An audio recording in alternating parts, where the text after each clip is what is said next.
다 함께 찬양하시겠습니다.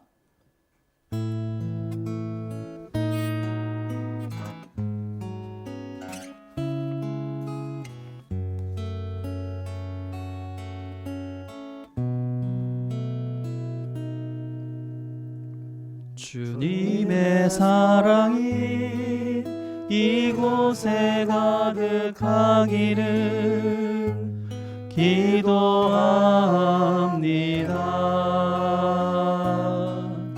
주님의 평화가 우리들 가운데 있기를 원합니다. 주님의 은총이 이곳에 가득하기를 기도합니다.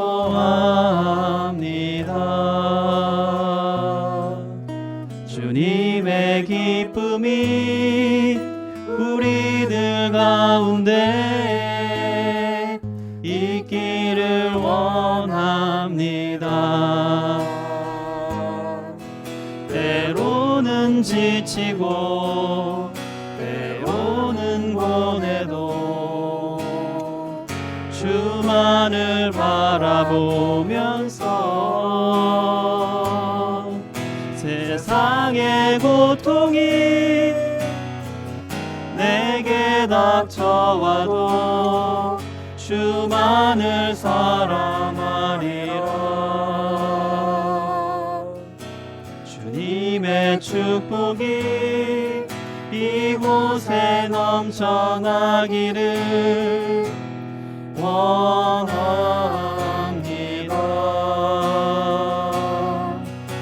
주님의 사랑이 이곳에 가득하기를 기도합니다. 온 마음 다해 사랑합니다. 온 마음 다해 주 알기 원하네. 내 모든 삶 당신 것이니 주만 섬기리. 온 마음 다해 주님과 함께하는 이 고요한 시간 주님의 보좌 앞에 내 마음을 쏟네. 모든 것 아시는 주님께 감출 것 없네. 내 맘과 정성 다해 주 바라나이다. 온 마음 다해 사랑합니다. 온 마음 다해 주 알기 원하네. 내 모든 삶 당신 것이니 주만 섬기리. 온 마음 다해.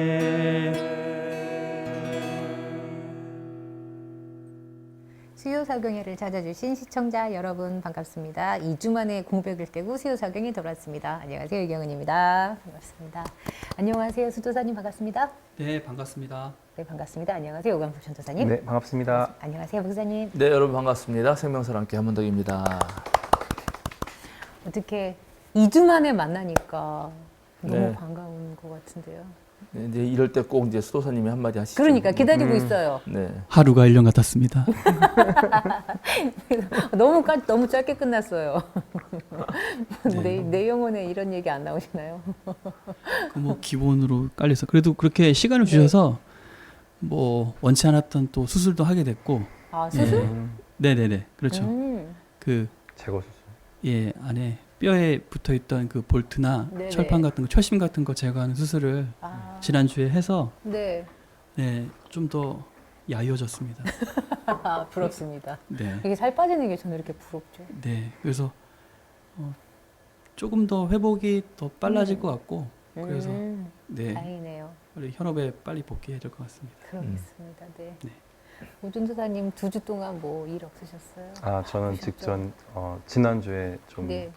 나름 큰 일이라고 생각하는 일이 있었는데 아, 독일에서 이제 미하일 벨커 교수님이라고 네. 그 우리 이제 전철 그 지도 교수님의 교수님이셨죠. 네네. 그래서 그분이 오셨는데 그 마침 토요일 날 수행할 분이 없어서 아. 저한테 급하게 연락을 주셔서 제가 이제 모시고 이제 연대에서 강연을 하는 거를 이제 모시고 왔다 갔다 해드렸는데 제가 영어를 잘 못하거든요. 네. 독일어로 하시지 그랬어요. 그쵸. 그분도 독일어 됩니다. 독일어. 영어가 되면 독일어를 하셨어야지. 사람 보면 그거를 생각을 못 해가지고 바디랭귀지도 있고. 그 교수님한테 일리멘 TV 해가지고 이렇게 좀 이리베디. 어쨌든 한 2시간 정도 이렇게 두 분이 네. 둘이서 이렇게 뭐랄까 되게 단둘이서 얘기를 계속 해야 되는 상황이잖아요. 근데 끊임없이 말씀을 하시는 거예요. 근데 영어로 한국어로 아니면 전혀 그냥 영어로요. 영어로 하시겠죠? 영어로 당연히 영어를 하시는데 아, 그래서 제가 막 쭈뼛쭈뼛하면서 저는 영어를 잘 못한다고 이렇게 얘기를 네. 했더니 그런 얘기 하지 말라고. 아. 자기도 미국 갔을 때 하나도 못했지만 그 사람들이 그냥 뭐 틀리면 어떠냐 그냥 얘기하라고 막 맞아요. 이렇게 자신감을 북돋워줘가지고 지금 되게 유창하게 하시는데 저한테도 그런 얘기 하셔가지고 갈 때는 되게 쭈뼛쭈뼛했는데 올 때는 네. 그래도 말문이 좀 트여가지고 튀었어요? 콩글리시로 막 원래 콩글리시로 하는 거예요. 예, 그래가지고 되게 다 좀 알아들어요. 의미 있는 시간이었습니다. 아, 정말. 네. 예. 좋으셨네요. 잘하셨습니다. 예. 네. 네. 네, 미하일 벨커도 대단한 신학자시죠. 네, 아주 훌륭한 신학자입니다. 네. 네. 목사님 어떻게? 우리가 후딱 지나가가지고 너무 뚝 지나갔죠. 예, 저기 우리 시청자들은 그 2주만 쉬셨지만 사실 우리들은 그렇죠. 예, 비밀이 있어서 3주 쉬었는데 네. 그 지나간 사이에 우리 교단 총회가 있었어요. 네. 그 교단 총회 얘기도 좀 하고 그래야 되는데 무난하게 아주 빨리 끝나긴 했는데 네. 예. 그래도 뭐 그런 일도 하나 있었고요. 이제 일도 이따가 제가 조금 있었네요. 우리가 좀 성서에 대해서 좀 얘기하고 네. 있잖아요. 근데 이번에 교단에 가서도 예, 몇 가지의 아주 좀 논쟁이 되는 사안들이 있었는데 그때 그것을 서로 이제 논의를 주고받으면서 여전히 목사님들, 장로님들 사이에서도 한쪽은 네. 여전히 성서를 문자주의적으로 읽는 아. 거를 내세워요. 아니, 네. 그게 너무 익숙해요. 너무 저는 굳어져 있어요. 그런 걸 볼 때마다 네. 진짜 안타깝다. 그래서 그런 거를 전통적인 방식으로 따라가야 한다라고 해석을 하셔서 그러신 건가요? 아니면 아니 이거는 예를 들어서 기독교는 우리가 다 신앙생활 하는데 기준이 되는 건 성경이지 않냐. 예. 누가 그 성경 아니라나? 성경 네. 맞아요. 예. 그런데 그 다음에 이제 성경에 이렇게 쓰여 있으니까는 요대로 따라야 된다. 하면서 이제 문자주의로 가는 거죠. 네, 그래서 또 이제 또 다른 목사님 너무 답답하니까 우리 교단의 시작이 성서를 어떻게 해석하느냐를 두고 그래서 그게 갈라진 거잖아요. 사실은 네네. 김재준 목사님의 성서 해석에 대한 정말 자유로운 비평적 해석. 지금 제가 이렇게 여기서 성서를 강의하는 것도 우리 교단을 세운 이제 김재준 목사님의 네. 어떤 그 후예로서 하는 거이기도 하거든요. 네네. 그래서 이제 그런 얘기도 하시고 막 얘기를 했는데 그런 거를 볼 때 조금 아쉬웠어요. 아직까지. 네, 아쉬움이 있어요. 아쉬움이라고 제가 여기서는 되게 부드럽게 표현하지만 속 터지죠. 도대체 신학교에서 뭘 배웠나? 저분들이 신학교 다닐 때 대단히 훌륭한 선생님들이 계셨는데 예. 그 사람들한테 배울 때는 뭘 배웠나 정도 들 생각이 들 정도의 몇 가지가 있었어요. 아, 그래요? 근데 이제 뭐 그걸 뭐 노골적으로 말하면 이거 다 네. 방송 나가는데 이제 그렇죠. 네. 예, 네, 그 선배 목사님이 그렇습니다. 저한테 뭐라 하겠지. 그럴 수 있습니다. 그러나 어쨌든 뭐 그렇습니다. 예, 그래서 그런 아직도 갈 길이 멀구나. 아직도 예, 갈 길이 네, 멀고. 그런 생각도 네. 하나 하고 요즘에 제 큰아이가 고3이다 보니까 아. 이제 수시가 시작돼서 예, 같이 데리고 다니면서 면접 그렇죠. 뭐 그런 일도 있고 네. 네 그렇습니다. 이래저래 많이 바쁘시겠습니다. 네 워낙 뭐 자유롭게 키워가지고 자기는 이 근거 없는 자신감이 늘 있는데 근자감이라고 하죠. 네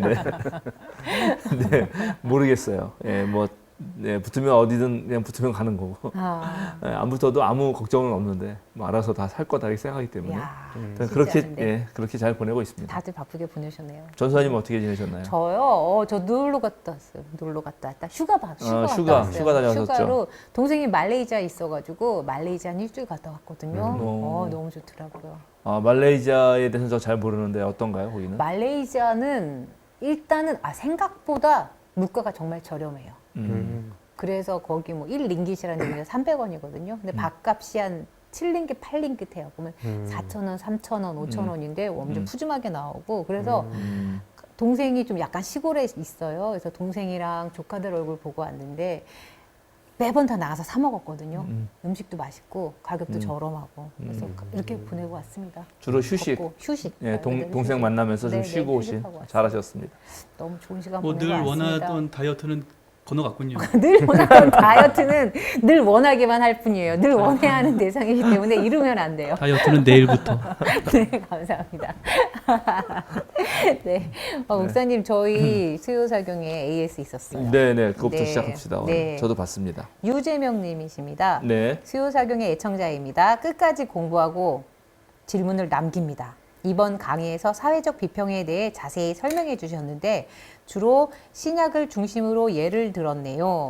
구약도 이러한 비평 방법을 적용한 예가 있는지 궁금합니다. 수요사경회를 진행하시는 목사님과 세 분의 동역자 덕분에 더 같은 공돌이 출신 평신도가 깨달음을 얻습니다. 네 분께 감사드립니다. 이렇게 네. 올리셨습니다. 네, 공돌이 출신이시거든요. 공돌이 출신이신가 보세요. 네, 이제 그쪽을 전공하시는 거죠. 아, 네. 예, 물론 있습니다. 예, 제가 이제 워낙 예수님 좋아하다 네. 보니까 예, 예수님을 다룬 신약 위주로 네. 계속 성서에 대해 설명을 사실은 해요. 그래서 네. 이제 이런 질문이 나오는 건데 구약 성서도 당연히 있죠. 네. 일단 우리가 큰 틀에서 우리가 구약의 역사를 한번 쭉 훑어보면 벌써 구약은 너무 웅대하지 않습니까? 창세기부터 네. 시작해서 어마어마하죠. 인류의 탄생부터 네. 그다음에 하나님이 선택한 한 종족, 뭐 신앙의 선조들, 그 족장 이야기들. 근데 그 족장 이야기들 속에서 이제 애굽에서 이렇게 다 포로로 잡혀 있다가 네. 포로는 아니지. 포로라기 말 잘못한 거고 애굽에서 하층 노동자들 또는 노예 네. 또는 노동자들 하층 노동자나 노예입니다. 거기로 있다가 또 해방해서 네. 광야로 갔다가 그 다음에 이제 어느 땅에 정착을 하고 거기서 맨 처음에는 12지파 부족 연맹체 방식으로 살다가 나중에는 왕정이 되잖아요. 네. 네. 근데 이제 이런 게 벌써 한 가족 이야기에서 어떤 면에서 종족 이야기에서 그다음에 광야 생활에서 그다음에 12지파에서 이런 모든 게 다 사회학적으로 연구해야 될 것들이죠. 유목민의 네. 생활. 아, 일단, 네. 일단 움직이니까 네. 완전 유목민은 아니지만 그래도 이렇게 좀 유랑했던 사람들은 그 당시 사회에서 어느 정도의 위치에 있나. 예, 우리가 이제 사회학적 비평이라고 할 때 지난번 2주 만에 만나가지고 기억하실지 모르겠는데 실은 이 질문 보고서 한 세 가지 정도 다룬다. 예. 네. 우리 교회 교인들 중에는 이 수사회가 있어요. 수요사경의 모임이. 그리고 열심히 복습을 하셔요. 그래서 제가 지난번에 살짝 이렇게 몰래 뭐 하나 봤는데 네. 열심히 하시더라고요. 사회학적 비평이 뭐냐. 딱 첫 번째, 이야. 두 번째, 세 번째 막 하시면서 아주 내가 너무 흐뭇했어요. 근데 부끄럽습니다. 네, 첫 번째는 그때 당시의 사회적 정황을 다룬다. 네. 그리고 그때 당시에 있는 사회 구조의 내부의 조직이라든가 예, 그런 걸 파헤치는 거고 그리고 그때 당시에 다른 세계관과 비교해서 특별히 이런 지금 성경을 산출해낸 사람들의 세계관을 비교해 본다 이런 것들을 주로 연구했잖아요. 네. 그러니까 당연히 일단은 이렇게 좀 이동해서 유랑하는 상당한 시간을 보내지 않습니까? 특히 족장들의 이야기는 그러면 그런 반정착 및 반유목민 같은 느낌인데 그러면 그런 사람들의 삶이 어떻게 다른지 농촌에서 정착하고 사는 사람들하고 또 도시 문화에 사는 사람들하고 다른지 이런 비교 연구부터 시작해서 내가 초기에는 이제 12공동체 12지파가 이렇게 네. 같이 한 공동체를 이루잖아요. 이런 것들이 예를 들어서 그리스의 폴리스 국가 네. 이런 것과 어떻게 다른지 우리나라로 하면 고려 시대에 네. 그 각 지방마다 그 호족들이 있죠. 네. 호족들이 이렇게 연합을 이루어가지고 어떤 질서를 만들잖아요. 정치 질서를. 이제 그런 거. 이런 거 다 사회학적 비평이에요. 네. 예, 그래서 제가 예를 몇 가지 이제 오늘 이왕 한 김에 들어드리려고 합니다. 이 사회학적 비평으로 구약을 읽다 보면 우리가 알던 것과 다른 내용이 많이 나오겠죠? 엄청 나오죠. 와, 그렇죠. 첫 번째 어떡해. 그래서 그 얘기를 들려고 싶은 중에 하나가 네. 가나안 땅이 어떻게 들어갔는가 하는 거예요. 이게 가나안 정말 땅이. 유명합니다. 네. 이게 노만 갓 월드라고 하는 이 사회학적 비평의 대가셨던 구약자신데 네. 그분의 책이 있어요. 예, 그분의 책을 찾으셔서 노만 갓 월드입니다. 노만 가도. 예, 노만 갓 월드 치면 많이 나옵니다. 네. 그래서 이제 그분 책 찾아보시면 이런 연구를 많이 하셨는데 흔히 성경은 문자 그대로 읽으면 아까 네. 우리 이제 교계에도 있다고 하는데 네. 그건 뭡니까? 어떻게 가나안 땅에 들어갔죠? 문자 다 그대로? 뭐 31개 족속이었던가요? 예, 예. 다 무찌르고 죽이고 그렇죠. 들어갔다고. 그렇죠. 나오죠. 이게 남김없이 죽여라. 남김없이 죽이고 예, 여리고성을 막 몇몇 개 돌고 맞아요. 남김없이 무너지고. 죽여라. 네. 어린아이까지 다 죽여라. 예, 네. 진멸하죠. 그렇죠. 그래서 네. 이걸 이게 기본적으로 성서는 정복설이에요. 정복설. 네. 그런데 한번 생각을 해보잔 말이에요. 이 가나안이라는 땅의 그 보도를 보면은 들어가서 그 12지파에 각각 탐정꾼을 보내잖아요. 한 예, 예. 명씩. 네. 그래서 판단이 어때요? 10대 2 아니었어요. 그랬어요. 10이 뭐라고 했습니까? 아, 못 들어간다. 그렇지. 우리. 거기 엄청 강한 족속이다. 네. 크고 강한 족속이 있다. 옛날에 네. 그 거인족 네. 후예가 있는 것 같다. 이렇게 말하잖아요. 네. 그러니까 그 가나안 문명이라는 게 만만치가 않다는 거죠. 그런데 그 광야에서 40년 동안 유랑하던 사람들이 거기를 다 무찌르고 들어간다고요? 하나님의 기적이지요. 보통은 이제 다 이런 식으로 말을 한단 말이야. 하나님의 기적이지요. 할 말이 없습니다. 그게 말씀. 어제 이제 이렇게 다 말해버리면 네. 뭐든지 다 그걸로 다 통해요. 그러니까요. 예, 그런데 그거를 체험하는 사람은 그렇게 고백할 수 있는데 네. 하지 못하는 사람은 일단은 뭐지? 믿음이 안 가고 그렇죠. 두 번째는 체험을 하도 이게 이제 문제가 생기는 거예요. 그러면 이렇게 막 죽이는 하나님이 네. 과연 이게 우리가 맞아요. 믿는 사랑의 하나님인가? 맞아요. 아, 이러면서 이제 또 엄청난 이 의심의 구름이 밀려오면서 이제 혼란에 빠지거든요. 그렇죠. 그래서 이거는 아까 말한 그 하나님의 능력, 거기에 들어가서 정말 무사히 정착할 수 있었던 그것에 대한 강조 용법으로는 이용할 수 있고 비유적으로는 물론 어려움이 있었지만 결국은 끝내 정복했다. 우리가 거기 하나님이 땅을 주신 땅을 결국 들어갔다. 하나님은 약속해 주셨고 약속을 지키시는 분이다. 뭐 이런 식으로 이해할 수 있죠. 네. 예, 그러나 실제로 어떤 일이 벌어졌겠는가? 사회사적으로. 네. 그래서 여기 다른 설이 나온단 말이에요. 아, 네. 예. 첫 번째는 네. 중산강 지방에서 이제 평야는 이미 다 그런 도시 왕국 또 농촌 왕국 이런 그러니까 농경을 기반으로 한 일종의 도시가 형성되고 아주 견고한 그런 나라가 이미 있으니까 거긴 들어가지 못하고 중산간 지역으로 갔다가 조금씩 내려와서 나중에 정착하게 됐다 아. 하는 설이 있어요. 네. 왜냐하면 맨 처음에 이스라엘 예. 사람 출애굽 백성이 네. 간 곳은 맨 처음부터는 평야는 아니고 사람 살지 않는 예를 들어 화전민처럼 네. 산속으로 들어갔다는 거지. 아. 그래서 거기서 조금 일구다가 점점 내려와서 결국은 하나가 됐다. 어. 이런 설도 있고요. 네. 그다음에 이제 이 로만 갓 월드가 주장해서 아주 유명해진 설인데 농민 봉기설이 있습니다.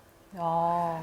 이집트 이 가나안 땅은 이 밑에는 이집트가 있고 네. 이쪽은 수메르 문명이 있고 이쪽은 페니키아 히타이트 문명이 있어요. 이 사이에서 언제나 우리는 괴롭거든요. 네. 그래서 이제 이 사이에 어떠한 그 세력 균형을 맞추는 게 되게 중요하거든요.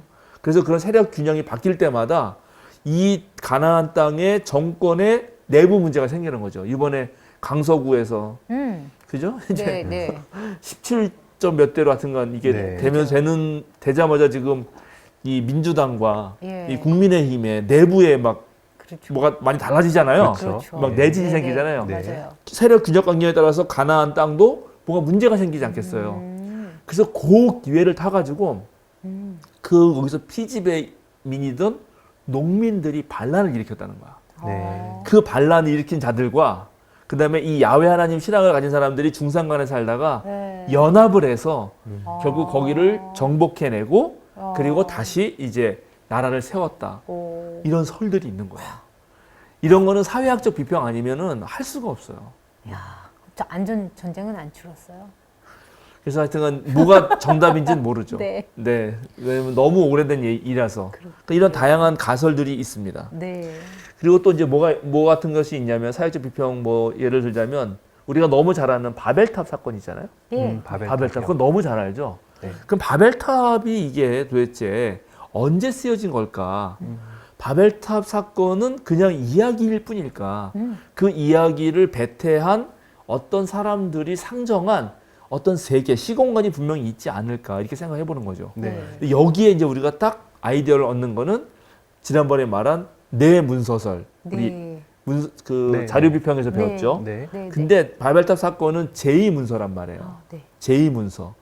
제2문서는 야훼 문서. 그러니까 야훼 문서인데 이제 영어로는 제이지만 예, 저걸로 히브리어로는 다 야훼. 네. 야훼 문서는 다윗과 솔로몬 시절에 살았던 사람이 기록했다고 보거든요. 그리고 이 사람이 창세기 이제 2, 3장. 그래서 타락 이야기부터 그 바벨론의 이런 바벨탑 사건 같은 걸 다 포함해서 썼다고 보여지는데 이 사람이 염두에 두는 거는 바로 다윗과 솔로몬으로 이어지는 그 권력지향적, 아까 말한 12지파의 평등적인 관계 속에서 나라를 이끄는 게 아니라 한 명의 왕이 왕정을 향해서 되게 독재적으로 다스리는 것에 대한 엄청난 경계가 있단 말이죠. 네. 그런 걸 상정하고 바벨탑 이야기를 쓴다는 거예요. 그럼 바벨탑 이야기의 핵심적인 게 뭐냐면 몇 가지가 있는데 일단 거기서 자 우리가 성을 쌓아서 하늘에 이르자 네. 이렇게 말하는 사람들이 있죠. 네. 그 사람들은 우리는 그냥 이렇게 와 이게 모든 사람이 이랬다고 생각하지만 사회학적 연구한 사람들은 요런 얘기를 한 사람들은 무조건 상위 계층이라는 거예요. 네. 지배 계급 하는 놈들일 확률이 100%고 그래서 이 사람들이 그걸 하기 위해서 모든 언어를 획일화시키죠. 네. 이게 모든 제국이 하는 짓이거든. 옛날에 진나라 진시황도 나라를 통일하고 나서 모두 똑같은 글자를 써라 했죠. 그 다음에 알렉산더 왕도 전부 유럽을 점거하고 나서 전부 헬라어를 쓰라고 했잖아요. 네. 그러니까 이런 식으로 언어를 하나로 통일하는 거죠. 아, 그렇게 일시키게 주잖아요. 그렇죠. 맞아요. 그렇죠. 왜 우리가 이렇게 열심히 영어를 배우는 거예요? 네 제국주의 돼서 돈을 벌려면 영어를 열심히 배워야 되는 거예요. 그럼 미하일 벨커도 독일 사람인데 영어로 얘기를 하잖아요. 그죠? 그렇죠. 예. 폴 틸리라고 하는 대단한 신학자도 미국 가가지고 이 발음이 잘 안 되셔가지고 아, 학생들이 막 깔깔 웃고 막 그래서 약간 주눅들고 그러셨어요.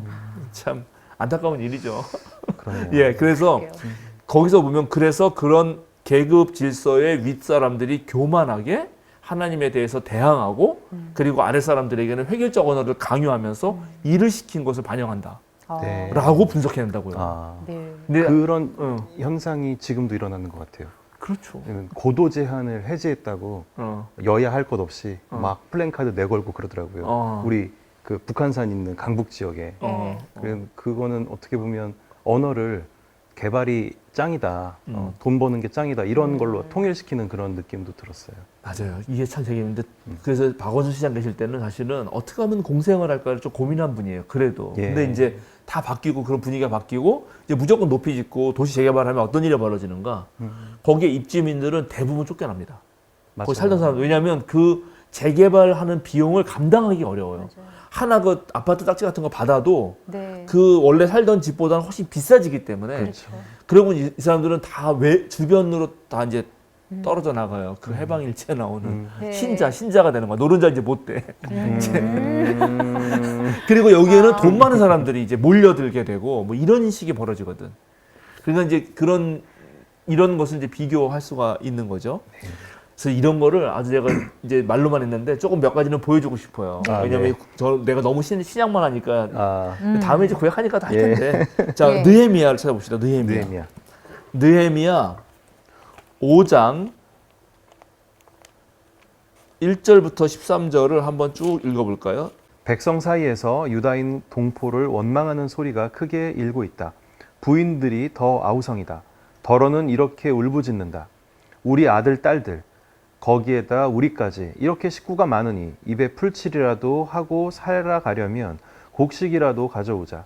또 어떤 이들이 이렇게 울부짖는다. 배가 고파서 곡식을 얻느라고 우리는 밭도 포도원도 집도 다 잡혔다.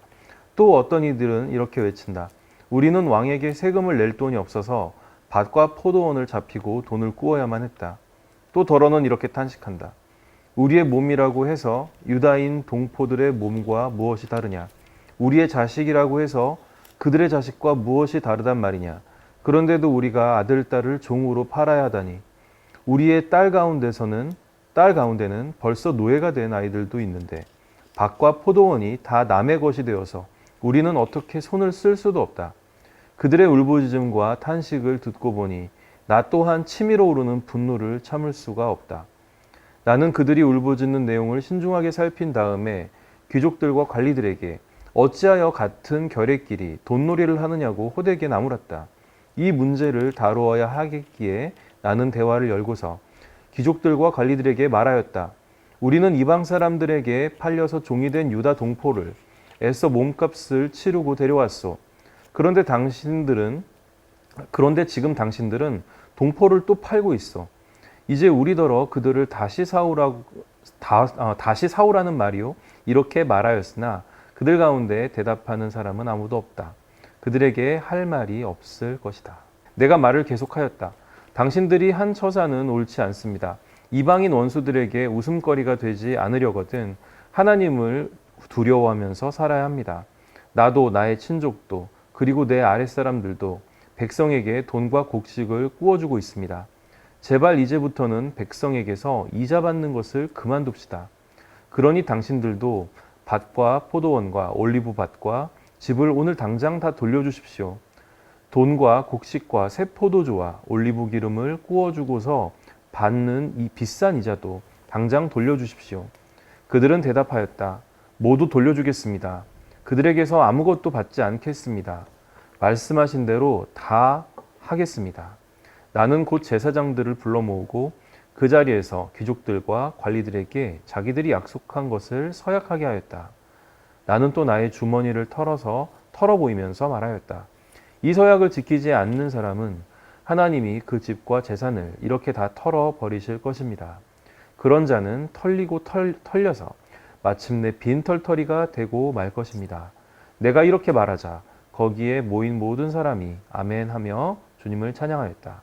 백성은 약속을 지켰다. 예, 이게 지금 느헤미야는 바벨론 포로에 끌려갔다가 다시 페르시아가 이제 그 바벨론을 정복하면서 다시 고향으로 돌아와서 보낸 다음에 네. 이제 성전을 짓는데 뭐 혁혁한 공을 했던 총독아니에요. 네.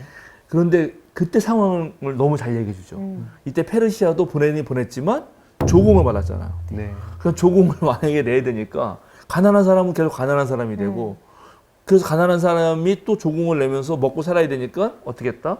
자기 아이들까지 노예로 팔고 먹을 걸 얻었고 그 다음에 집과 포도원 다 저당 잡히고 근데 그거를 또 귀족들은 딱 이용해가지고 돈을 엄청 가져갔다. 그러니까 이런 걸 너무 잘 나타내는 거죠. 그러니까 이제 이런 시대 배경들이 아주 리얼하게 등장하는 거예요. 그럼 이런 걸 딱 보면은 이제 고대 왕정 시대 그리고 다른 나라의 이런 제국들이 침략했을 때 식민지를 어떻게 다스렸는지, 예, 그래서 종조국과 그러니까 종의 역할을 하는 나라하고 이제 주인된 역할의 나라를 하는 사이에 뭐가 있는지 이런 걸 분석을 하는 거거든요.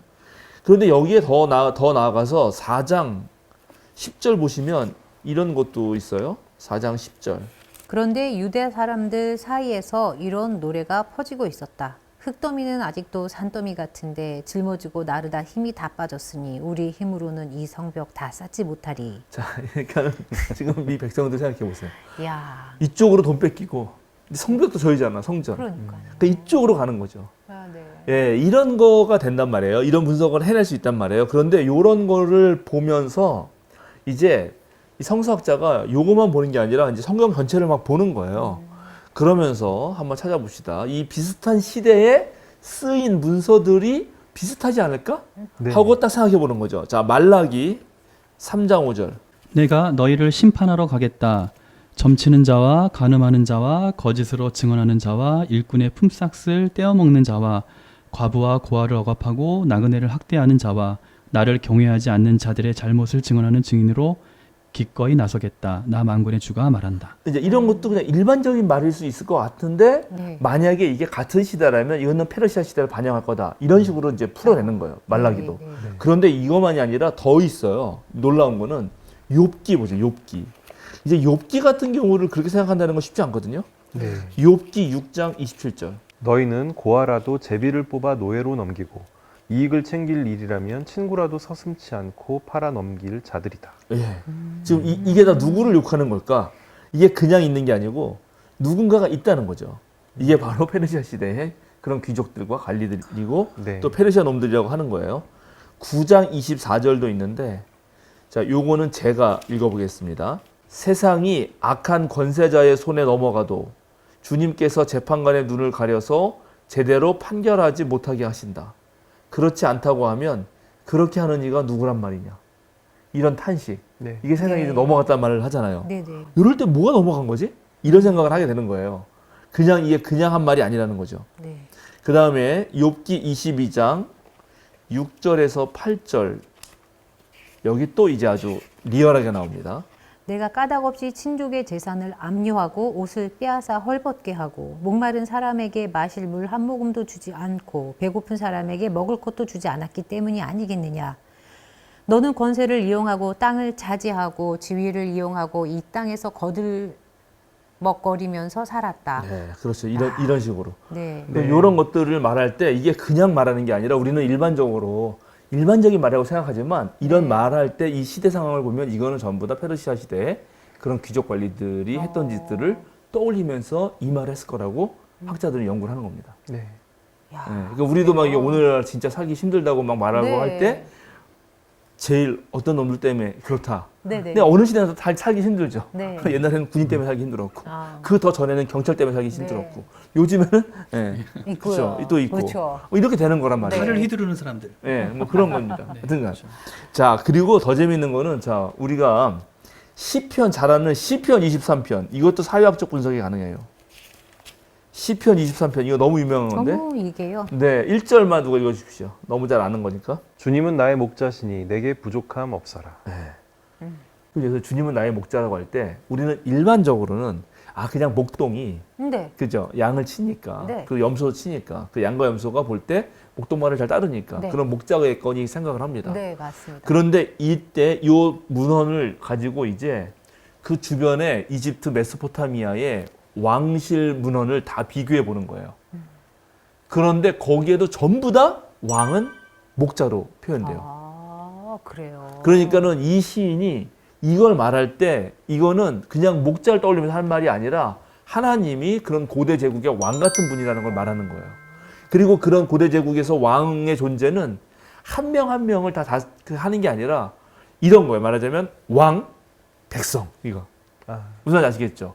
왕은 백성 전체를 상대하는 거라고. 아, 네. 그러니까 이거는 마치 우리는 그동안 이거를 어떻게 읽게 되냐면 나 혼자 네. 개인이 이런 식으로 읽게 생각하기 쉬운데 일단 요 1절을 비교 분석해서 다른 나라의 어떤 그런 것과 연결해서 읽어보면 이거는 왕으로서 모든 국가 전체의 질서를 돌아보는 그런 이미지로 일단 하나님을 그린다는 걸 알게 됩니다. 한 명 한 명을 보살피고 케어해 주시는 그런 자상한 그런 1대1의 관계가 아닌 이미지예요. 아닌 거죠. 아닌 이미지죠. 아. 그렇게 하고 이제 그럼 이런 왕들은 어떠냐 하고 네. 다른 나라들을 비교해 보면 다른 나라들은 당연히 이 제국의 질서를 위해서 뭔가를 할 거 아니에요. 네. 그러면 왕은 누구 편이다? 왕은 기득권 편입니다. 아. 왕은 전부 다 기득권 편. 에집트라든가 그러네요. 메소포타미아 다 기득권 네. 편이에요. 네, 지금 왕은 누구 편인지 알죠? 맨날 카르텔 하지만 자기가 카르텔을 했잖아요. 그렇죠. 네. 네, 그리고 거기를 위해서 백성들은 아랑곳하지 않아요. 그러게요. 그러니까 이현주 의원이 아주 바른 말을 했던데 그러니까 바로 징계를 내려. 네. 그러니까요. 국민의힘에서. 하여튼 그런 식이에요. 네. 그런 것이 일반적인데 놀랍게 여기서는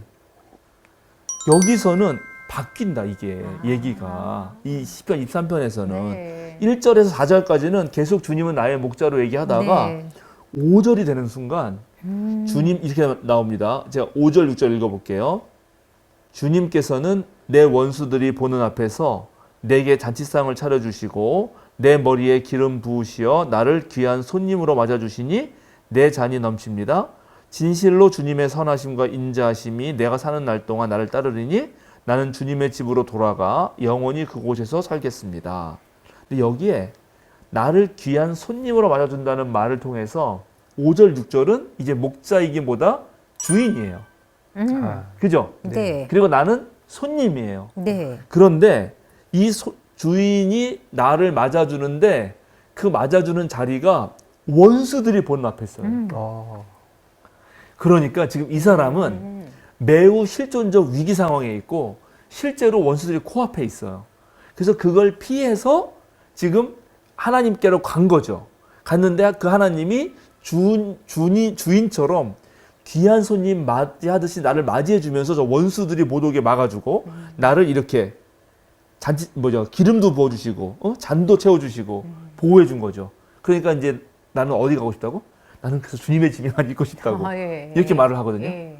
그러니까 근데 이거는 바로 구약에 잘 보면 우리가 도피성 제도가 있잖아요. 아, 네. 잘못 져도 고의도 아니었거나 정말 억울한데 그리고 그런 사람들이 피할 수 있는 곳 아니에요? 네. 그러면 여기서 이제 뭐가 나타나냐면 자 앞에 1장 23장 10편 23편 1절에서는 마치 고대 제국의 왕처럼 하나님을 묘사했는데 네. 그러면 그 왕은 대체적으로 기득권자들, 있는 자들, 귀족들, 자기 주변에 있는 사람들과 더불어서 이 사회 질서를 유지하는 데 힘을 쓰는데 놀랍게 하나님은 그런 왕이신데 도망자들, 네. 억울한 사람들, 박해받는 사람들 이런 사람들을 손님으로 대접해 주더라 하는 얘기가 되는 거예요. 근데 이렇게 읽으려면 이거는 사회학적 비평을 읽어야 되는 거죠. 그러겠어요. 네. 시편도 사회학적 비평으로 읽으니까 읽는 게 가능하다는 거야. 이렇게 예. 얘기하면 뭐 모든 성경이 다 그렇게 해석이 될 것 같은데. 예, 그렇죠. 예. 그러니까 이제 이런 분석들이 가능하다는 거죠. 그러니까 이런 장면들을 볼 때 네. 예, 괜찮죠. 네. 그러니까 이런 방식으로 예, 정말 그 성서 저자들이 살던 시대에 어느 상황에서 어떤 발언이 나왔냐를 살피고 그 사회적 세계를 규명해내고 사회적 관계와 조직을 규명해내고 거기서 생기는 세계관. 네. 그럼 우리가 믿는 하나님은 어떤 하나님이다? 박해자를 돌보고 억울한 사람을 보호하는 분이지 기득권에 편든 사람 아니다라는 것을 알게 되잖아요. 네. 네. 개인적으로 이제 시편 네. 23편을 되게 좋아하거든요. 그래서 암송하고 다니고 그랬던 시편이면서 이렇게 개인적인 위로를 주는 시편으로 굉장히 많이 읽었었는데 이렇게 또 시편 23편을 다르게 사회학적 비평으로 이렇게 해석을 하고 나니까 느낌이 많이 다른 것 같아요. 많이 그렇죠. 다르네요. 이걸 개인적으로 네. 읽잖아요. 네. 그러면 예를 들어서 이제 누구 뭐 장관도 나 잘못한 거 없는데 나의 하나님 목자신. 여호와 나의 목자시니 뭐 이렇게 얘기할 수 있잖아요. 있죠. 네. 그죠? 나 요즘에 왜 네. 주가 조작을 걸리게 하셔가지고 그러니까 네. 이럴 수 있는 저 거죠. 원수들이 날 죽이려고 하는데 네. 마침 내 남편이 대통령 돼가지고 그렇죠. 역시 주님이 나를 귀한 손님처럼 맞이하셔서 네. 이렇게 할 수 있잖아요. 있죠. 근데 그렇게 하면 이건 안 된다. 안 된다. 예, 사적 고백이 아니다. 이렇게 그러네요. 그런 아주 뭐랄까 그런 깨달음을 주죠 우리에게. 네. 네, 그럼 이 이렇습니다. 10편 23편은 개인적으로 읽으면 안 되겠네요. 그냥 개인적으로 읽어도 좋은데 네. 개인적으로만 읽으면 네. 예 그럴 수 있다는 거죠 사실은. 예, 그러니까 공동체적 시점으로 바라보면서 그렇죠. 읽는 것이 더 중요하다. 그렇죠. 그러니까는 이거를 요 앞에 내용을 분석해 보면 목자 비유와 주인 비유가 나오는데 목자 비유는 정확하게 고대 근동의 왕에 대한 그런 비유다. 근데 고대 근동의 왕들은 여기 이 주변에 뒤에 나오는 주인 비유처럼 하지는 않는다. 근데 시편은 그렇게 하고 있다. 네. 그러니까 하나님의 그런 상이 확실히 다르다. 하나님은 약자 편이고 박해받는 자고 억울한 사람 편이지 억울한 일을 만들어내면서 자기가 마치 억울한 것처럼 하는 놈들 편은 될 수가 없다. 이게 그렇게 들으니까 더 깊고 넓어지긴 하는데 개인적으로 이렇게 붙들었던 사람은 약간 섭섭해질 수도 있겠네요. 이거 개인적인 거 충분히 가능해요. 네. 네, 가능합니다. 가능하지 않다는 게 아니라 네. 그거 플러스 이게 더 이렇게까지 있다. 네, 확대할 수 있다는 거죠. 우리는 거기서 멈추면 안 된다. 그 그렇죠. 얘기를 하시는 거예요. 네. 맞아요. 말레이시아 갔다 오시더니 좀 영성이 떨어지신 것 같아요. 예, 또 다시 이제 개인으로 치우치고 있습니다. 나만의 하나님 이러고. 네, 그렇습니다. 그러면은 왜냐하면 내가 있는 위치가 있는데 예. 지금 이스라엘 하마스 전쟁도 마찬가지예요. 지금 우리나라는 뭐 약간 이스라엘 편향적이어서 언론이 예. 약간 그 하마스가 잘못한 것만 계속 방송하고 있던데 그렇지가 않아요. 네. 생각해 보면은 이스라엘이 그 몇 명 200만 좀 넘는 안에다가 그죠? 거기다 완전 벽을 세워서 정말 생지옥을 만든 거 아닙니까? 감옥을 몇 년 됐잖아요. 그래서 그 사람들이 그 먹을 걸 찾을 수가 없어가지고 어떻게 할 수가 없으니까 밑에 땅굴을 파가지고 밑으로 가서 몰래 이스라엘 가서 상점 가서 그걸 사가지고 오는 그런 일을 한 거 아닙니까? 그러니까 그 팔레스타인 자치기구가 더 이상 어떻게 거기서 다스리기 어렵고 오히려 강성인 하마스가 이제 거기를 지도를 할 수밖에 없었고 하마스는 이제 그동안 준비한 거죠. 너무나 힘들고 억울하니까. 근데 이런 일이 생기는 것에 대해서 우리가 개인적으로만 얘기할 수는 없는 거예요. 네. 이런 게. 네. 그런데 이제 이런 상황에서 또 하나님은 이스라엘 편이라 그러면서 또 만약에 아. 성조기와 아유. 이스라엘 들고 막 네. 나온다 이러면 안 되는 아, 거죠. 예. 그렇군요. 그래서 이 나 개인의 한 삶이 이 사회 구조 속에서 지금 어떤 자리에 위치하고 있는지도 늘 살펴야 됩니다. 네. 그러면 이미 자기가 강자인데도 옛날에 약자였던 코스프레 하면서 네. 예, 계속 그 누군가를 억압하는 사람이 돼요. 이스라엘이 지금 그 짓 하고 있는 거예요. 네. 네, 좋습니다. 그러면 이제 오늘 이제 이걸로 해서 우리 그동안 했던 역사 비평을 끝내고 네. 이제 문학 비평으로 넘어갑니다. 잠깐만요. 지금까지가 어떻게 보면 그 질문자의 AS였던 것 같아요. 네, 맞아요. 충분히 다룰만했습니다. 네, 그래서 질문자 AS인데 예. 예, 그래서 이제 요거까지 해서 오케이. 이제 알겠습니다. 예, 사역적 비평을 마무리하잖아요. 네. 이제 역사 비평에서 또 다른 거 넘어가는데 네. 이걸 이제 큰 틀로 역사 비평은 다양한 게 있었습니다. 네. 말한 대로 뭐 자료 비평 또는 출처 비평, 양식 비평, 네. 편집 비평, 그다음에 사회학적 비평, 또 한켠에 종교사적 비평 해가지고 어쨌든 그냥 큰 틀로 보면 실제 성경에 뭔가 기록되었다면 실제 사건이 있지 않았겠냐. 네. 그 사건에 자리가 있었을 거고 그 사건을 펼쳐간 그 공시적, 통시적 네. 예, 어떤 문제들을 다 잘 분석해 보자. 그 분석한 것을 최종 기록할 때 또 편집하는 사람은 편집자의 자리에서 또 그것을 편집하더라. 이걸 배운 겁니다. 네. 그래서 어떤 면에서 역사 비평에 위대했던 거는 성경을 통해서 실제 무엇이 벌어졌는지를 최초로 눈뜨게 한 거예요. 네. 그래서 성서를 쓴 사람들이 말하고 싶었던 거. 즉 성서를 쓴 사람들이 난 이런 걸 너희들에게 말해주고 싶었어를 열어준 거죠. 네. 그럼 이거는 뭘 그동안 잘못 읽은 거를 교정해줬나? 성서를 읽고 내 마음대로 해석하는 거 첫 번째. 네. 그걸 교정해줬고요. 그 다음에 이제 이 그리스도교가 서양 철학과 만나서 지난 거의 뭐 1800년 동안 쌓아온 신학적 교리, 네. 추상적 교리, 네. 교리로 성서를 읽는 거에 대해서 부족한 부분들을 다 완전히 싹 바꿔준 거예요. 네. 대단한 거죠, 사실은. 그래서 이거는 기본 중에 기본이라고 생각합니다. 그러나 역사 비평이 모든 걸 다 할 수는 없어요. 그렇죠? 네. 그러니까 모든 네. 그런 공부 비평 방법론은 다 한계가 있단 말이죠. 네. 그럼 어떤 한계가 있었냐? 뭐가 있었을 것 같아요? 그래서 다른 게 나오거든. 이것을 보완하는 또 다른 비평 방법이 나온단 말이에요. 이제 이걸 배울 건데. 네. 네. 그렇죠? 그런데 이제 역사적인 그런 비평만을 가지고 성경을 보면 원래 이 작가가 어떤 부분적인 부분들은 그게 이제 그 해석될 수가 있는데 이 어떤 예를 들면 뭐 마태복음이에요. 그럼 마태복음을 쓴 그런 저자가 있을 거 아니에요. 저자의 메시지, 전체 메시지는 그 안에 있는 어떤 그런 문학적인 그런 요소들이 있잖아요. 그런 걸 통해서 또 읽을 수 있지 않을까라고 생각이 되는데. 네, 좋습니다. 역시 신학을 하신 전사님이셔서 바로 그 얘기를 하시는데, 그렇죠. 사건을 보려고 하다 보니까 성경이 지금 우리에게 있는 이 글 자체가 주는 것에 소홀해한 거예요. 네. 어떤 면에서. 네. 이 성경을 쪼개가지고, 요 사건에 저 배후에는 뭐가 있나를 파다 보니까 네. 이 글 전체 자에는 별로 관심을 못 둔 것이 가장 큰 단점이었다. 네. 그래서 성경을 볼 때, 이거 어떤 사건이 있었지? 이걸 누가 전승했지? 네. 전승해서 누가 기록한 거지? 이거는 생각했는데, 네. 네. 야, 이 글이 뭐라고 말하고 있어? 네. 이 글 자체가. 아. 그 얘기를 해야 될 거 아니야, 너희. 근데 그거는 놓친 거예요.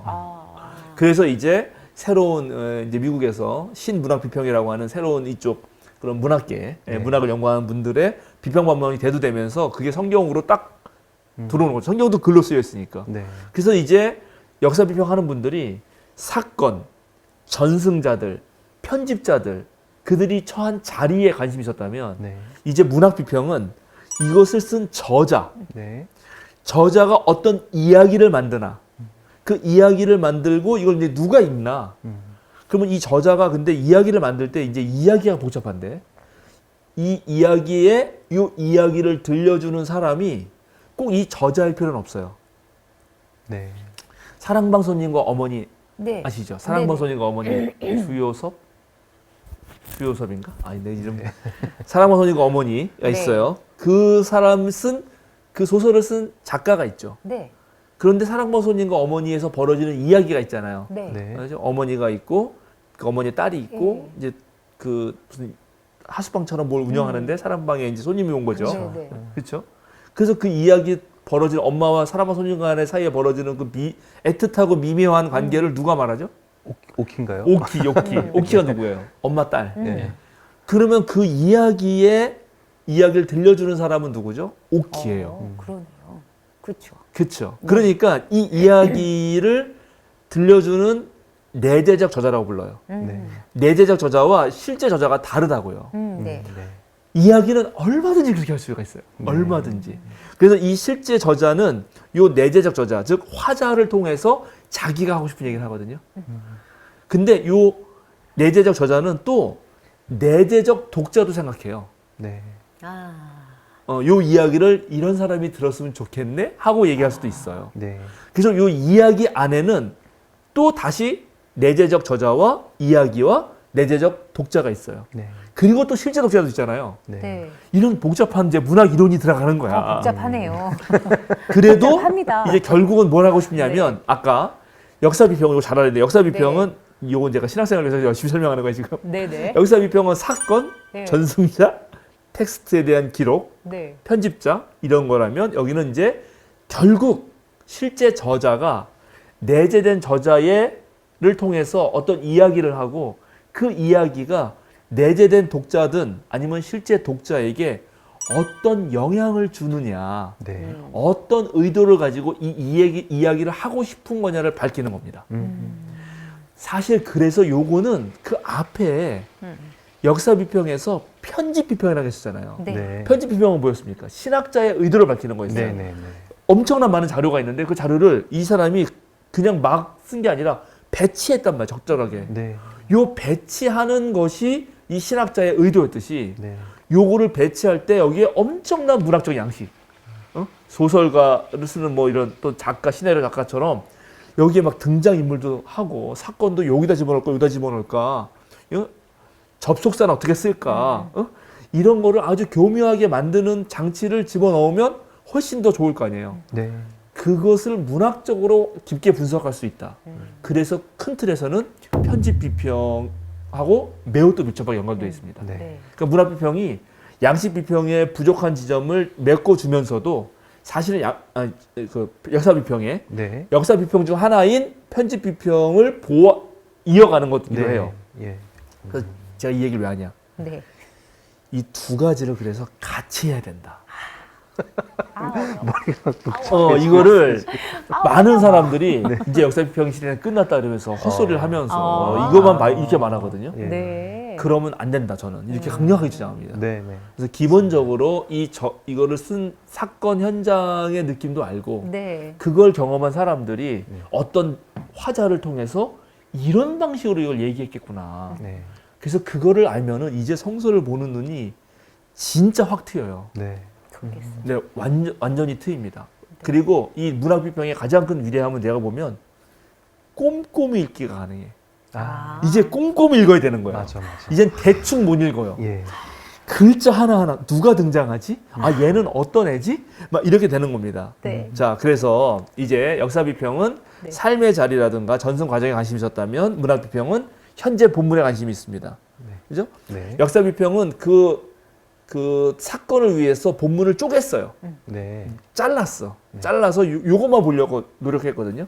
그런데 문학 비평은 자르면 안 되는 거야. 물론 잘라서 볼 수밖에 없는 상황이 있는데 잘라놓고도 나중에 다 연결해서 봐야 되는 거야. 네. 그러니까 마가복음서도 이렇게 자르는 게 아니라 통으로 봐요. 통으로. 네.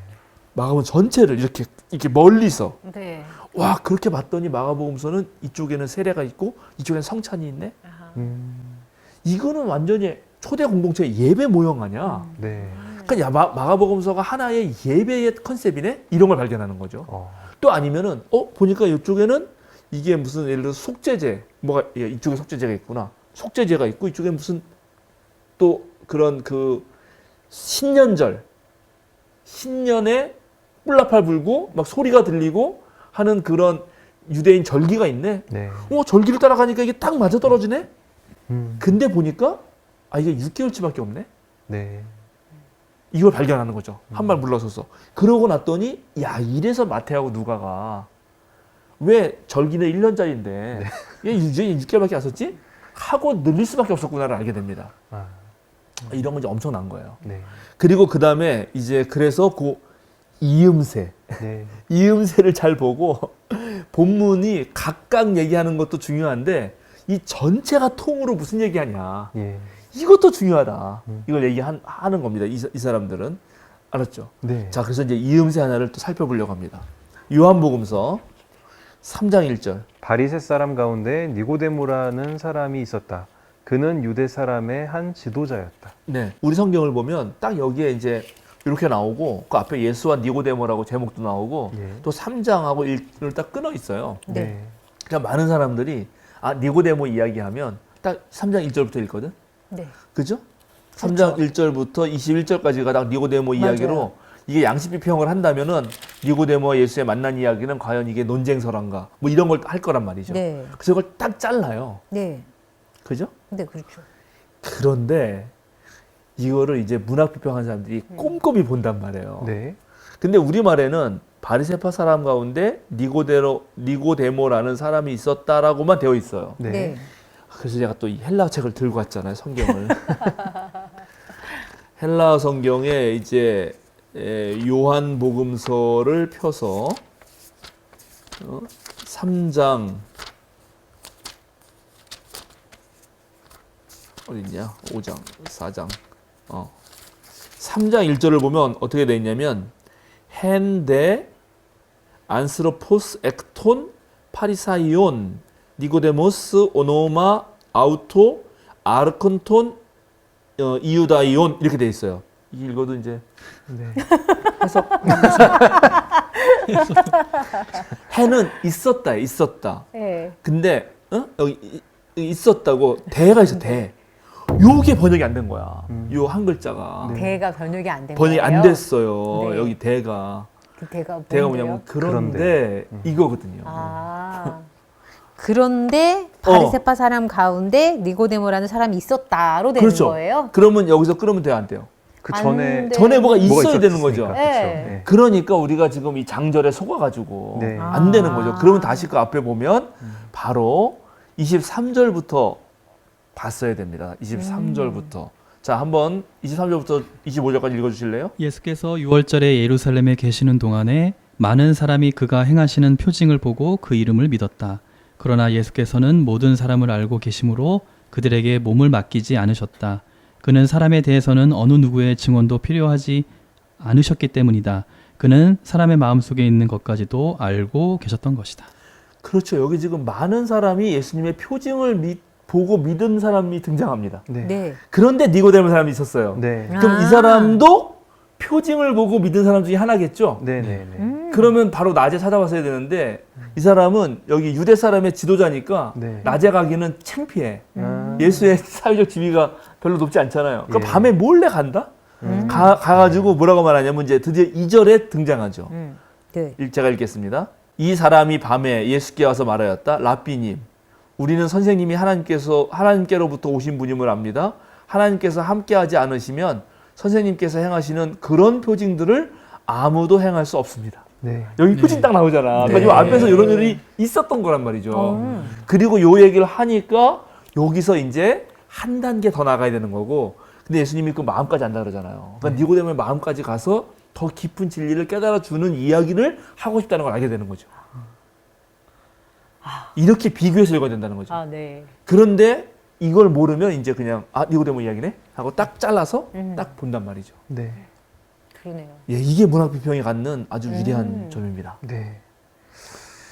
그래서 이제 오늘 이 문학 비평을 들어가야 되는데 들어가면은 이제 시간이 막 2시간, 3시간. 그래서 오늘은 이제 문학 비평의 종류는 여러 가지가 있어요. 네. 이 겉으로 드러난 이 표현 밑에 철학적 구조가 깔려 있고 네. 그 철학적 구조를 발견해낸다고 하는 엄청난 그 비평이 하나 있거든. 구조주의 비평이라는 게 있어요. 네. 근데 이거는 설명해도 여러분이 뭔 말인지 모르고 네. 그거를 해도 성경을 분석할 수가 없어요, 여러분은. 아, 그래서 네. 그거는 뺍니다, 일단. 네. 그리고 이제 우리가 흔히 잘 알 수 있는 거는 지금 하려고 하는 서사 비평 네. 또는 서술 비평, 영어로는 내러티브 크리티시즘이에요. 네. 네. 그냥 이 이야기가 진행되는데 그 진행되는 이야기를 잘 관찰함으로써 어떤 등장인물이 나오나 네. 이야기가 언제 시작되고 언제 끝나나 네. 그 시간적 배경은 어디고 공간적 배경은 어떤가 그 이야기의 클라이막스는 어디고 어디서 전환이 일어나는가 등장인물 사이의 관계는 또 이게 친한 관계인가 추종자인가 아니면 반대자인가 네. 아니면 싸우는 놈인가 뭐 하여튼 적인가 동지인가 뭐 이런 것들을 분석해 보는 거죠. 이렇게 하면 놀랍게 새로운 의미가 막 보인다. 네. 성경이 아는 만큼 보이고 야. 공부하는 만큼 보인다. 너무너무 재밌어요.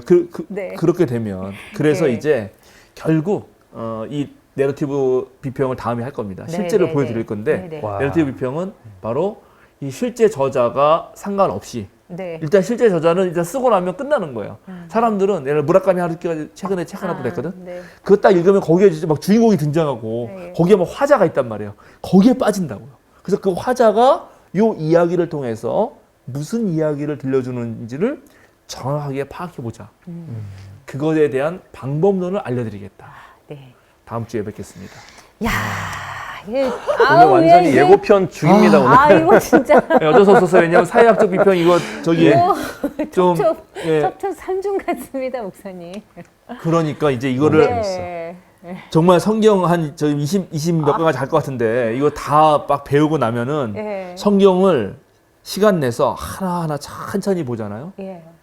그러면 정말 무한한 보화가 있어요. 아, 무한한 보화가 있어요. 맞습니다. 제가 최근에 이제 여러분 네. 구약도 다음에 끝나면 하려고 네네. 조너선 섹스라고 하는 랍비 유대인 랍비 네. 뉴욕 랍비인가? 하여튼 어디 랍비세요. 회당 아주 엄청난 지도자인데 그분의 책들을 읽고 있는데 네. 와 제가 저도 한참 멀었어요. 평생 이것만 보신 랍비의 한참 글을 읽어보니까 나는 왜 이걸 못 봤지? 나는 뭐 했나? 아, 내가 그동안 너무 일을 많이 했구나. 일 이제 그만 다 때려치고 성경을 다시 열심히 봐야지. 그러세요? 아, 그 정도 생각이 들거든요. 아. 그런 정도로 네. 정말 이 인류의 뭐 하나님의 말씀뿐만 아니라 네네. 인류의 고전이라고 하는 거는 정말 그 자체로도 무궁무진합니다. 네. 그러니 또 그 안에 있는 하나님의 뜻은 얼마나 깊겠어요. 그러게요. 진리를 갈망하는 우리 수요사경의 모든 여러분의 적극적 참여를 바랍니다. 적극적 참여를 바랍니다. 저희도 자, 이렇게 한마디씩 하시고 마칠까요? 네. 가벼운 마음으로 왔는데 아우, 머리가 너무 어지러워요. 어지럽기도 하고 근데 뭐 희망적인 메시지 같은 것도 뭐 들었던 것 같아요. 그러니까 개인적인 그런 사고 방식에서 매몰되지 않고 좀 더 넓고 사회적으로 좀 봤으면 좋겠다라고 말씀하신 것 같기도 하고 그리고 평상시에 그 산에 올라갈 때 그냥 목적지를 보고 그냥 쭉 올라갔었을 때는 그냥 아무런 거 느끼지 못했었는데 예전에 이제 숲해설가 교육 받을 때 그 하나하나 그 뭐 나무나 풀이나 그거에 대해서 배우면서 길가에 이제 이제 이름 모를 꽃이나 풀 같은 것들에 관심을 두지 않았었는데 지금은 딱 그런 느낌인 것 같아요. 이 하나하나 모든 것에 내가 관심을 두게 되면 새로운 것이 보이게 된다. 그런 느낌이 오늘 배웠던 그런 부분들에 대해서 성경도 그렇게 볼 수 있겠구나라는 되게 엄청난 부담감을 느꼈던 것 같습니다. 저는 이제 한국 기독교 장로회 이제 전도사로서 말씀 좀 드리자면 이렇게 성서를 다른 되게 다양한 어떤 비평적 방법으로 읽고 그걸 바탕으로 이렇게 설교하는 게 우리 기장 교단의 어떻게 보면 가장 강력한 무기라고 생각해요. 근데 현실에서는 또 그렇지 않은 부분도 많은 것 같아서 정말로 이렇게 성경을 제대로 읽고 열심히 읽고 비평적 방법으로 읽으면 정말로 많은 세계가 열린다라는 건 저는 조금씩 이제 경험하고 있거든요. 그래서 이런 전통들이 우리 선조들의 어떤 김재준 박사님으로부터 시작된 이런 유산들이 잘 이어져서 한국교회의 어떤 역할을 했으면 좋겠다라는 생각을 해봤습니다. 전사님. 저요? 저는 뭐 그렇게 그런 거창한 건 없고요. 그냥 신앙인이라면 요 정도는 다 알았어야 하는 것이다. 그런데 이렇게까지 가르쳐 주거나 알려준 사람이 없어서 많이 안타까웠다. 그런데 이제 또 하나 더 있다면은 기존의 틀을 가지고 있으셨던 분들이 계시잖아요. 네. 이분들에게는 어떻게 되면 큰 도전이 될 수도 있는 낫겠다라는 생각이 들어요. 기존의 것을 깬다는 건 굉장히 큰 아픔도 있고 고통도 있는 거거든요. 그 자신의 것을 넓히는 게 어떻게 보면 찢어지는 아픔이라고도 말하잖아요. 그래서 하지만 그럼에도 불구하고 지금 이 시대에 맞는 어떤 그리스도인이시라면, 그다음에 사회와 더불어가는 그리스도인이라면 이 과정이 필요하지 않을까라는 생각을 했습니다. 근데 이제 듣는 저도 또 뭐가 이렇게 많지, 이거 이렇게 많아, 이런 마음이 들어요. 예, 그러니까 이제 그런 걸 지적 게으름이라고 하거든요. 지적 게으름. 나 게을렀어. 네, 고래포 목사님이 하신 말씀이신데, 네, 대부분 지적 게으름에 의해서 네. 예, 더 분석하고 더 봐야 하고 더 신앙의 깊은 단계까지 가는 걸 하려 하지 않는다. 네, 맞아요. 예, 그리고 이제 어떤 면에서 한국 개신교가 약간 천박해지는 이유는 바로 지적 게으름이 있기 때문이기도 해요. 맞습니다. 예, 그러면 너무 가볍게 뭐랄까요, 그냥 표면적으로 기복적인 것을만 가지고 신앙의 내용을 채우려고 하게 되거든요. 네. 그리고 이제 우리 교회에서 그 정신과 의사를 모셔다가 목사님도 공부하는 모임을 하고 있는데 네. 그 지난 주일에도 했어요. 네. 그랬더니 이 기독교 내에서도 이 정신적인 이제 문제가 생길 수 있는 사람이 당연히 있잖아요. 누구나 네. 다 사람이니까. 그러면 갑자기 그런 분들 중에 이제 내가 재림 예수다 막 이런 얘기를 하는 사람이 있다는 거예요.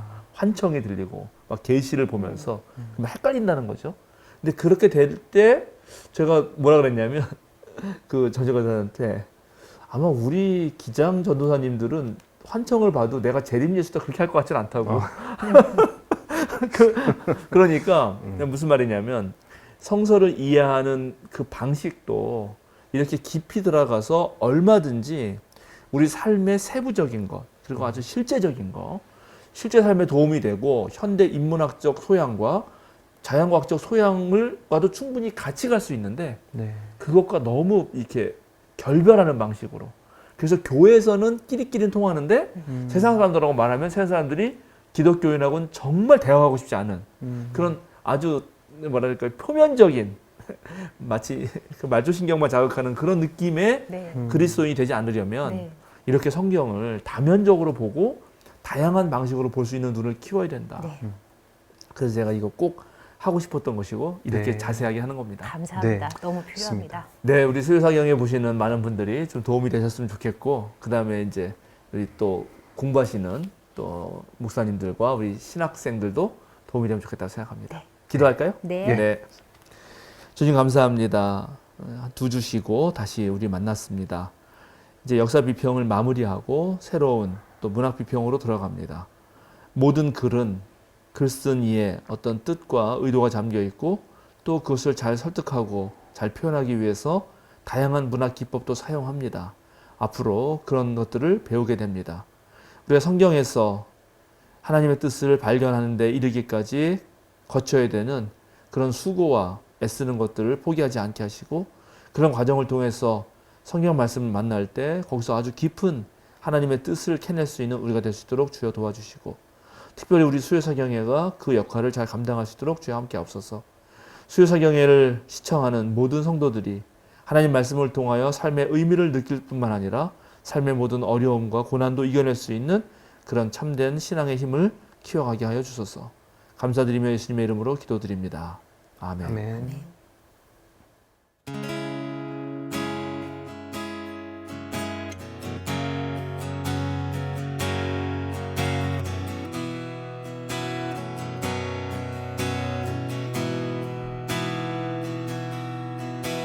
나 염려하잖아도